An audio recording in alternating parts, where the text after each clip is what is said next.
Assalamualaikum warahmatullahi wabarakatuh. Halo teman-teman, bagaimana kabarnya hari ini? Masih semangat belajar dari rumah kan ya? Perkenalkan, kami dari kelompok 6 yang beranggotakan Anggi Dwi Maya Amanda, Nadia Fitri Reva, dan Rizky Wardana. Di sini kami akan menjelaskan tentang fluida dinamis. Simak video berikut ya.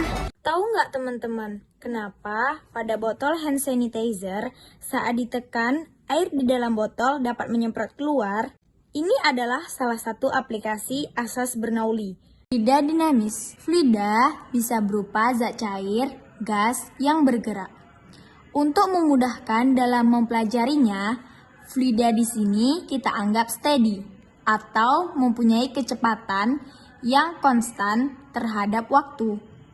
Tak termampatkan, tidak mengalami perubahan volume, tidak kental, tidak mengalami putaran-putaran. Padahal nih, yang sebenarnya kita susah loh mendapatkan kejadian seperti ini. Karena nyatanya fluida dinamis, kecepatannya bisa berubah-ubah. Bisa mengalami perubahan volume, ada yang kental, serta bisa mengalami putaran-putaran. Hidrodinamika merupakan ilmu yang mempelajari tentang fluida bergerak. Sebelum mempelajari fluida bergerak, kita harus mengetahui jenis-jenis aliran fluida. Lintasan yang ditempuh suatu fluida yang sedang bergerak disebut garis alir. Berikut ini beberapa jenis aliran fluida, yaitu sebagai berikut. Ada aliran lurus atau laminer, yaitu lapisan-lapisan yang bersebelahan meluncur satu sama lain dengan mulus. Pada aliran ini, partikel fluida mengikuti lintasan yang mulus dan lintasan ini tidak saling bersilangan. Aliran laminer jumpai pada air yang dialirkan melalui pipa atau selang. Berikutnya ada aliran turbulen, yaitu aliran yang ditandai dengan adanya lingkaran-lingkaran tak menentu dan menyerupai pusaran. Aliran turbulen sering dijumpai di sungai-sungai dan selokan-selokan. Karena ini ada sesuatu yang menghambat, misalnya batu atau apa gitu, ini bisa mengakibatkan aliran turbulen. Besaran-besaran dalam fluida dinamis. Yang pertama kita bahas yaitu debit. Kita simbolkan dengan Q. Pernah nggak kalian mengisi bak mandi kemudian sampai luber-luber? Kalian bisa mengetahui berapa lama yang dibutuhkan untuk mengisi bak mandi kalian yang besar. Dengan menggunakan persamaan debit loh. Kalian cukup mengambil wadah yang mempunyai volume 1 liter. Misalnya saja botol air mineral.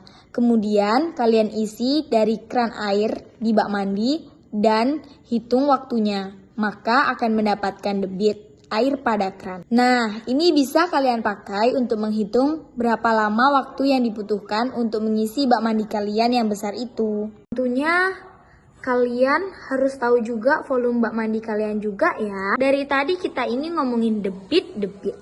Teman-teman tahu nggak sih apa itu debit? Debit adalah jumlah volume fluida yang mengalir persatuan waktu. Sedangkan volume kan luas alis kali tinggi ya. Tinggi ini juga jarak. Jarak bisa kita tulis juga kecepatan kali waktu. Maka rumus debit ini bisa kita ubah-ubah sesuai kondisi yang diketahui. Jadi, tadi bahas Q sama dengan V per T. Sama dengan A dikali V kecepatan dikali T per T. T-nya akan kita coret, sehingga T kecil kecepatan ya. Q itu disebut aliran. A yaitu untuk luas penampang. V sama dengan laju aliran fluida. Jadi kita bisa menuliskan Q sama dengan V atau volume per T waktu sama dengan juga bisa menuliskan A dikali V kecepatan. Nah, kayak gitu. Baiklah, saya Nadia Reva akan menjelaskan tentang persamaan kontinuitas. Persamaan kontinuitas adalah persamaan yang menghubungkan kecepatan fluida dari suatu tempat ke tempat yang lain. Air yang mengalir di dalam pipa, air dianggap mempunyai debit yang sama di sembarang titik. Nah, kita perhatikan pada gambar berikut. Pipa terletak mendatar dengan ukuran simetris.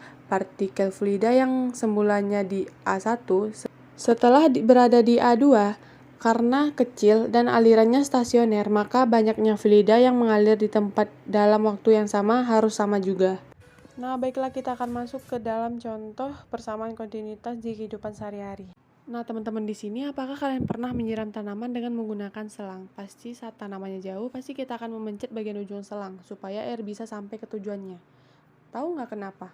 Karena persamaan kontinuitas adalah persamaan yang menghubungkan kecepatan fluida dari suatu tempat ke tempat yang lain. Garis aliran dapat diartikan sebagai aliran fluida ideal. Garis singgung di suatu titik pada garis memberikan kita arah kecepatan aliran fluida. Garis alir tidak berpotong satu sama lain. Dan tabung air adalah kumpulan dari garis-garis aliran. Pembahasan yang selanjutnya yaitu tentang hukum Bernoulli. Nah, tahu nggak kalau akhir-akhir ini ada yang sering menggunakan disinfektan yang biasa disediakan dalam bentuk wadah yang tinggal kita pencet, seperti botol parfum. Kenapa cairan yang ada dalam tabung bisa keluar seperti itu? Nah, ini ada kaitannya dengan asas Bernoulli atau hukum Bernoulli. Nah, di video ini kita bisa melihat bahwa fluida yang mengalir pada pipa dengan ujungnya yang menyempit, maka akan mengalami perubahan tekanan, perubahan kecepatan, dan perubahan posisi. Hukum Bernoulli adalah hukum yang berlandasan pada hukum kekekalan energi yang dialami oleh aliran fluida.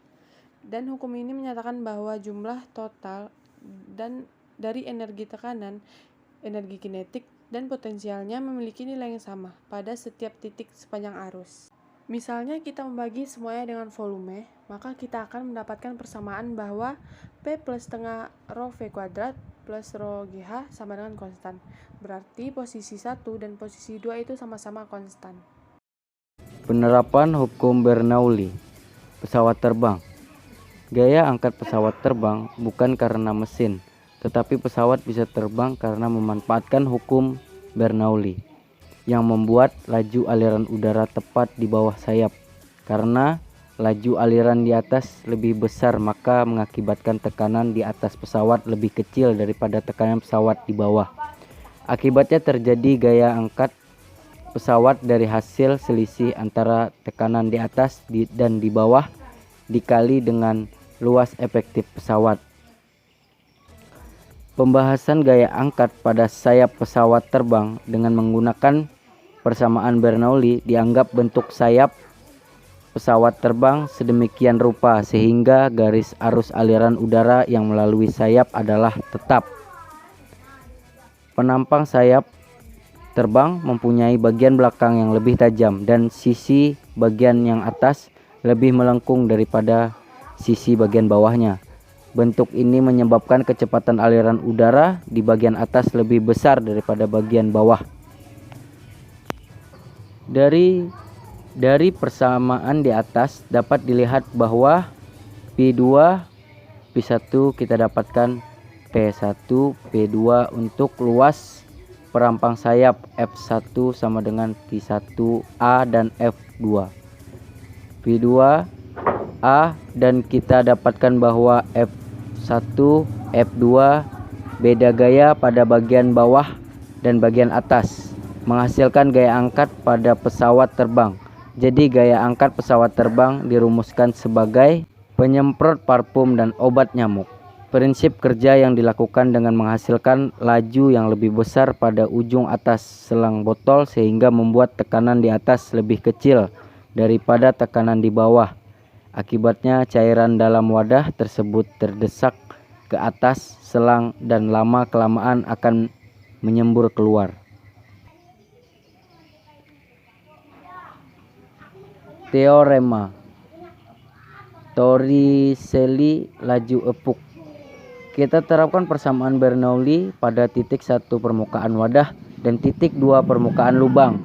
Karena diameter keran lubang pada dasar wadah jauh lebih kecil dari diameter wadah, maka kecepatan zat cair di permukaan wadah dianggap 0. Permukaan wadah dan permukaan lubang keran terbuka sehingga tekanannya sama dengan tekanan atmosfer. V1 sama dengan P2. Dengan demikian persamaan Bernoulli untuk kasus ini adalah Berdasarkan persamaan ini, tanpa bahwa laju aliran air pada lubang yang berjarak H dari permukaan wadah sama dengan laju aliran air yang jatuh bebas sejauh H bandingkan gerak jatuh bebas. Efek Venturi. Selain teorema Bernoulli, persamaan Bernoulli juga bisa diterapkan pada kasus khusus lain, yakni ketika fluida mengalir dalam bagian pipa yang ketingginya hampir sama, perbedaan ketinggian kecil. Untuk memahami penjelasan ini, amati gambar di bawah. Pada gambar di atas tampak bahwa ketinggian pipa, baik bagian pipa yang penampangnya besar maupun bagian pipa yang penampangannya kecil, hampir sama sehingga dianggap ketinggian alias H sama. Jika diterapkan pada kasus ini, maka persamaan Bernoulli berubah menjadi ini. Ketika fluida melewati bagian pipa yang perumpamaannya kecil A2, maka laju fluida bertambah. Ingat persamaan kontinuitas menurut prinsip Bernoulli, jika kelajuan fluida ditambah, maka tekanan fluida tersebut menjadi kecil. Jadi tekanan fluida di bagian pipa yang sempit lebih kecil, tetapi laju aliran fluida lebih besar. Ini dikenal dengan julukan efek Venturi dan menunjukkan secara kuantitatif bahwa jika laju aliran fluida tinggi, maka tekanan fluida menjadi kecil. Demikian pula sebaliknya. Jika laju aliran fluida rendah, maka tekanan fluida menjadi besar. Nah, baiklah, sekian dari kelompok 6. Apabila ada kekurangan dan kesalahan, mohon dimaafkan. Assalamualaikum warahmatullahi wabarakatuh.